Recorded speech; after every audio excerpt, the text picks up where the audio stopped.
Good morning, students. So we are going through the chapter diversity in living organism. So in the last class, we will just started this topic kingdom Animalia. I explained you that in kingdom Animalia, we can classify them into two types, into two phylums. First, it chordates and non-chordates. So today I will explain you about this non-chordates. In the non-chordates, I explain you. I just told you these names in non-chordates: the Porifera, Coelenterata, Platyhelminthes, Nematoda, Annelida, Arthropoda, Mollusca, and Echinodermata. All these will come under the, we can say them as non-chordates. Okay. Whereas the phylum Chordata, next phylum is Chordata. So Chordata, subphylum is Protochordata and Vertebrata. Protochordata and second is Vertebrata. So first, students, I will just explain one by one each of these. So first we will be starting up with first phylum Porifera. So first phylum, all of you write, first phylum Porifera. I am also sending all the diagrams of these, all the example of these organisms, all the diagrams of these organisms along with this video. Okay, so just look through all the diagrams are also all the diagrams of this Porifera. So as the name suggests, Porifera, so the organism contain pores in its body. Okay, so in this multicellular organism, they are very primitive. First, these multicellular organisms are very primitive. You can write the whole sentence. These organisms are very primitive or very old and commonly called as sponges. We also call the Porifera as sponges. Second point, they are characterized by the presence of the pores in the entire body. As the name is that Porifera, so the pores are present. Pores are present in the entire body. So can you see? The pores are there. So these pores are called as ostia. So these pores are called as ostia. Okay, students. Next point, the shape of these organisms is mainly like a vase, or these organisms bear a large body cavity known as spongiocele. They are having a large body cavity. Body cavity means the space inside the body.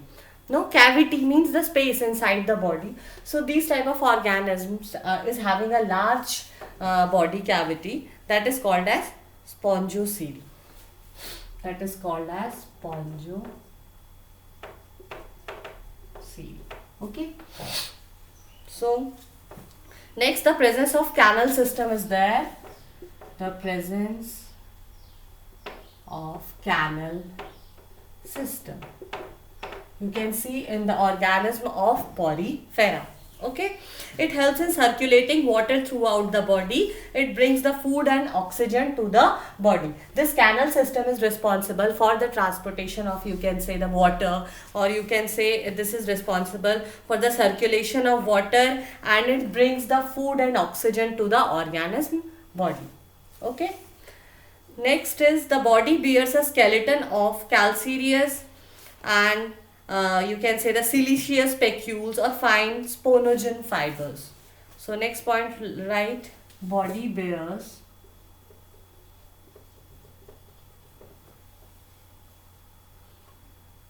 a skeleton of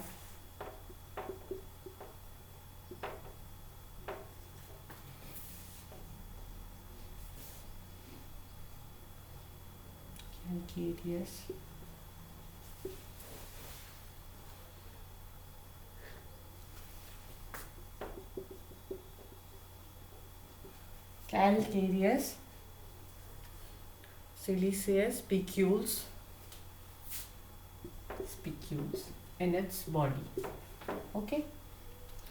Next is there has no specialized circulatory fluid or blood in the circulatory system.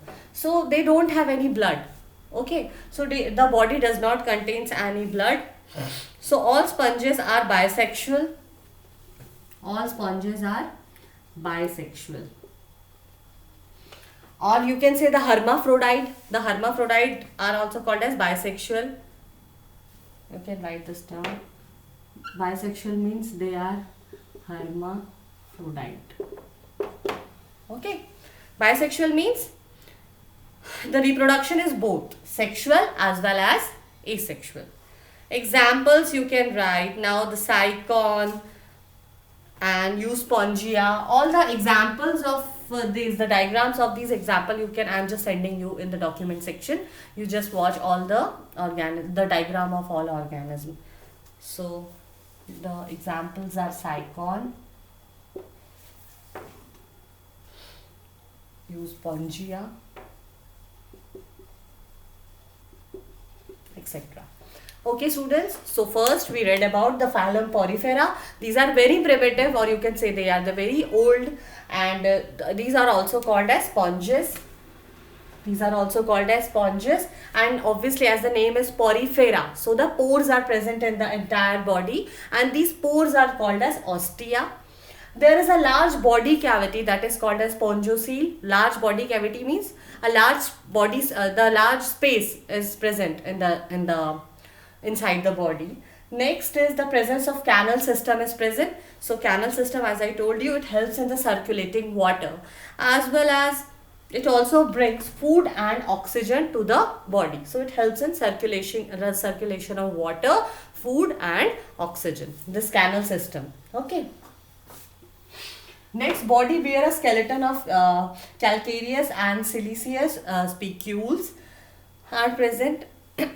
Next is there is basically no circulatory fluid is present, or you can say the blood, or the blood, you know, the blood in our body, like the blood transports all. Here the canal system is present. That's why they do not have any specialized circulatory fluid or blood, or you can say any circulatory system. So this point also you can write, they do not possess any circulatory system, or you can say they do not possess the blood. Okay. Next, these organisms are bisexual in nature, or the bisexual is also called as hermaphrodite. Means they may be they can do the sexual reproduction as well as asexual reproduction. So examples are cycon and euspongia. Okay, students. Next we will see the phylum Coelenterata. So students, rest is phylum Coelenterata, and it's also called as Cnidaria. Okay, so first point in Cnidaria, you can write the animals of this phylum are also multicellular and diploblastic. First point, these animals are multicellular and diploblastic. First, I just explain you what is diploblastic. So few organisms are diploblastic, whereas some organisms are triploblastic. So first see what is diploblastic and triploblastic. So diploblastic means and triplo. First I am just explaining you this term. Whenever I am saying diploblastic and triploblastic, you should understand. Diploblastic means the cells are arranged in two embryonic layers. Diplo means two. So if the cell is arranged in two embryonic layers, that is ectoderm and endoderm, that is called as diploblastic. See, this is ectoderm, this is outside layer. You can see.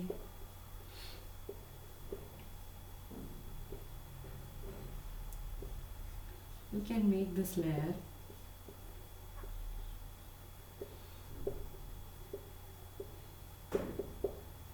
And this is internal layer. Okay. So I'm just shading it, otherwise it will take time.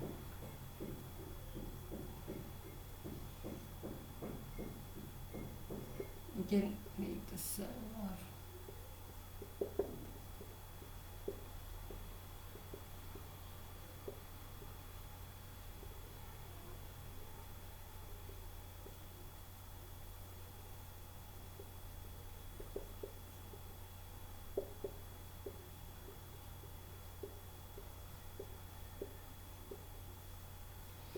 So in which the two embryonic layers are present. This is called ectoderm, this layer, and here that is called as endoderm. Okay, and this in triploblastic, three embryonic layers are present, that is ectoderm, endoderm, and in between, in triploblastic, in between another layer is present, that is called as mesoderm. Okay, so that are called as triploblastic. Clear? In diploblastic, the cells are arranged in two embryonic layer. In diploblastic, diplo means two, so the cells are arranged in two embryonic layer, that is ectoderm and endoderm. But in triploblastic, the cells are arranged in three embryonic layer, that is ectoderm, endoderm and mesoderm. Mesoderm means the middle one. But in this diploblastic, this mesoderm is absent, but instead of mesoderm, mesoglia is present. Mesoglia is present. Okay. So that is the difference. Instead of mesoderm, obviously in diploblastic the mesoderm is absent. So instead of mesoderm, the mesoglia is present. Whereas in triploblastic, mesoderm is present. Okay. So now you know what is triploblastic and what is diploblastic. So next point, students, these are characterized by the presence of large body cavity. They are having a large body cavity. That I told you, body cavity means the space inside the body. So the large body cavity is called as coelenteron.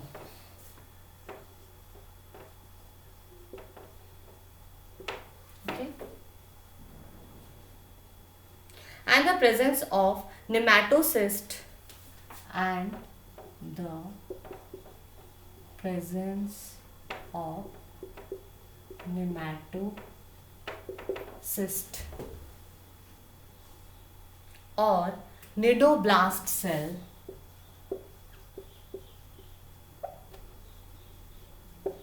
nematocyst or nidoblast cells can be seen here. So basically these cells are stinging cells which are used, stinging cells, or you can say which are used to kill the prey.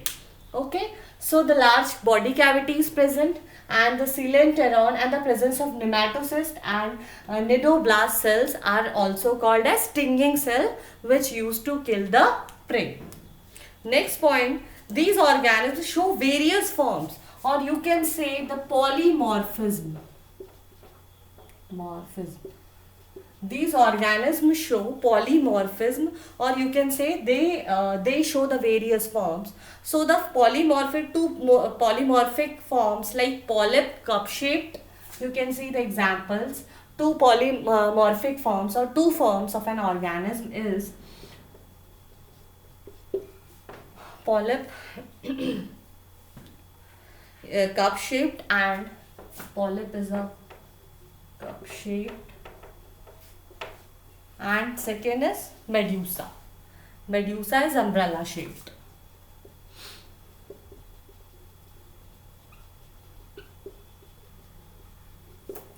Okay. Next, students, all organisms are aquatic. These all organisms are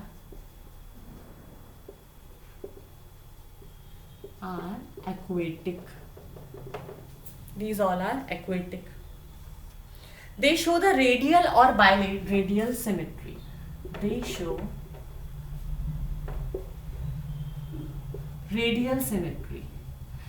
Now I just want to explain you what is radial symmetry.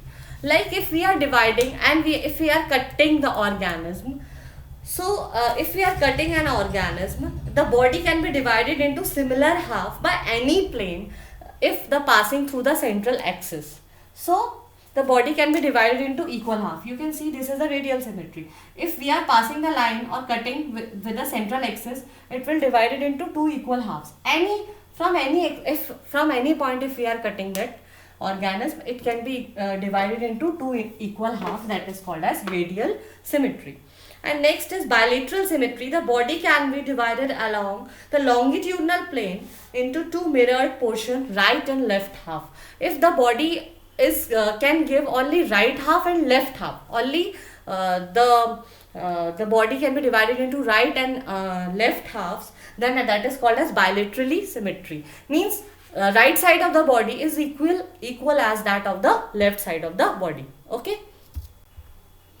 Okay, students, so often the word will come, the organism is radial symmetry or bilaterally symmetrical. So radial symmetry, if you cut an organism from the any axis, it will get divided into two equal halves, and bilaterally symmetrical means right half is equal to is as same as the left half. Okay. So next is so all these organisms are aquatic and they show the radial symmetry. Digestion is intracellular. Next, digestion is intracellular. Means within the cell, as well as extracellular means outside the cell. Intracellular means inside the cell, and extracellular means intracellular means inside the cell, and extracellular means outside the cell. So the digestion process may be the intracellular or extracellular, both. Reproduction is again asexual and sexual, both. Reproduction is asexual and sexual, both. Next, asexual reproduction is mainly occurs by fission or budding, and sexual reproduction is mainly occurs by gamete formation. Okay. So as we know, in sexual reproduction the formation of gamete will takes place. Gamete means the sex cells. So the formation of, obviously the sex cells are involved in the sexual reproduction, and in asexual reproduction the process of budding and fission is present. Example, you can see the hydra, aurelia, jellyfish, sea anemone. These all are the examples. Hydra, jellyfish, sea anemone, all these are the examples. So clear, students? The Coelenterata, that is also called as Cnidaria, that is multicellular and diploblastic in nature. Diploblastic, as I told you, the embryonic layers is divided into two parts, that is ectoderm and endoderm. And the body cavity, it's having a large body cavity, that is called as coelenteron, and the presence of nematocyst and nidoblast cells is present. Nidoblast cells are stinging cells. They helps to catch the prey. And the polymorphism, they show the polymorphism, that they show the different body forms. And as the example is polyp and medusa, cup shaped and umbrella shaped. All organisms are aquatic and they are having a radial symmetry. Digestion is intracellular, extracellular. Reproduction may be sexual and asexual. Okay. So the third name is the Platyhelminthes. So students, next is the Platyhelminthes, phylum Platyhelminthes. All the members of this Platyhelminthes are flat and thin. So you can write the phylum Helminthes are having a flat and thin body. Okay. They are dorso-ventrally compressed. They are dorso-ventrally compressed. You can see the diagrams in the document section. I am sending all the diagrams of organism in that document section. And next, organ system, grade of organization with no coelom. Now, the organ system is present. Okay, organ system is present. They are commonly called as flatworms.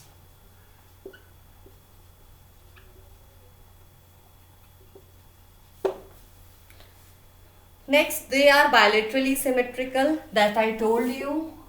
These are bilaterally symmetrical, as I just told you.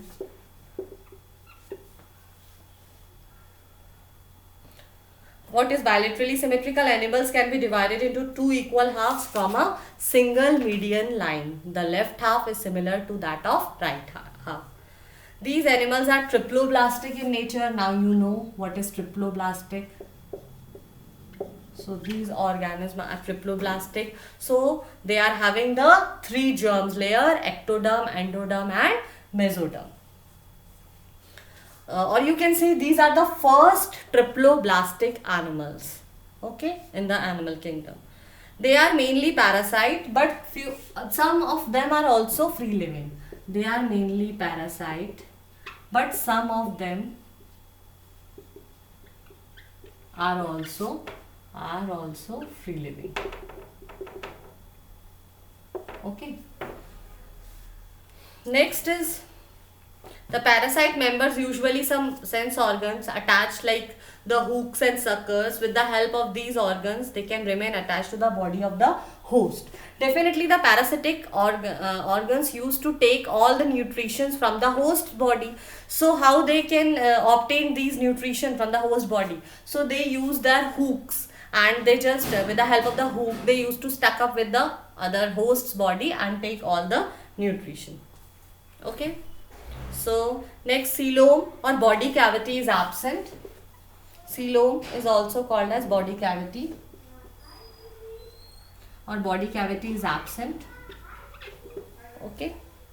Reproductive system is well developed, but other system is very poorly developed, and they are hermaphrodite. Reproductive system is only well developed, but rest system are not so well developed, and these are also hermaphrodite. As I told you, hermaphrodite means containing both male and female organs in the same organism. Okay, so the examples are tapeworm, pork tapeworm, sheep liver fluke, tapeworm, liver fluke, etc.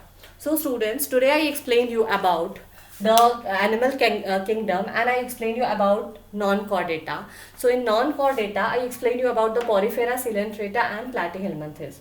Next members of the next other members of these non-chordata are Nematoda, Annelida, Arthropoda, Mollusca and Echinodermata. So I just teach you these about these organisms in the next classes. So thank you for today's class.